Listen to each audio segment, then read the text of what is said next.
Hi there. Today I'm going to show you how to do a nozzle check, which is like a test page, on an Epson WorkForce 2510.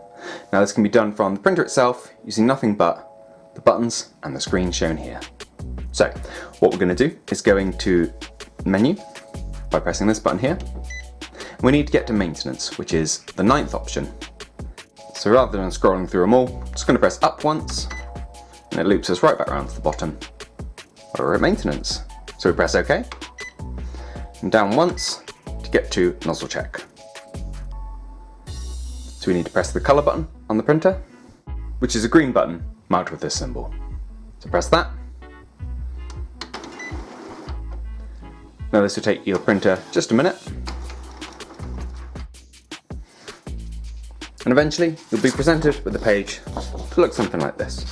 Now what we've got here is a breakdown of black, cyan, magenta and yellow.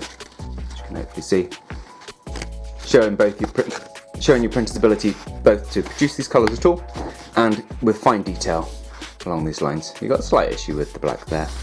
My main concern is how patchy that magenta's looking. So I think we should do some cleaning cycles to resolve that.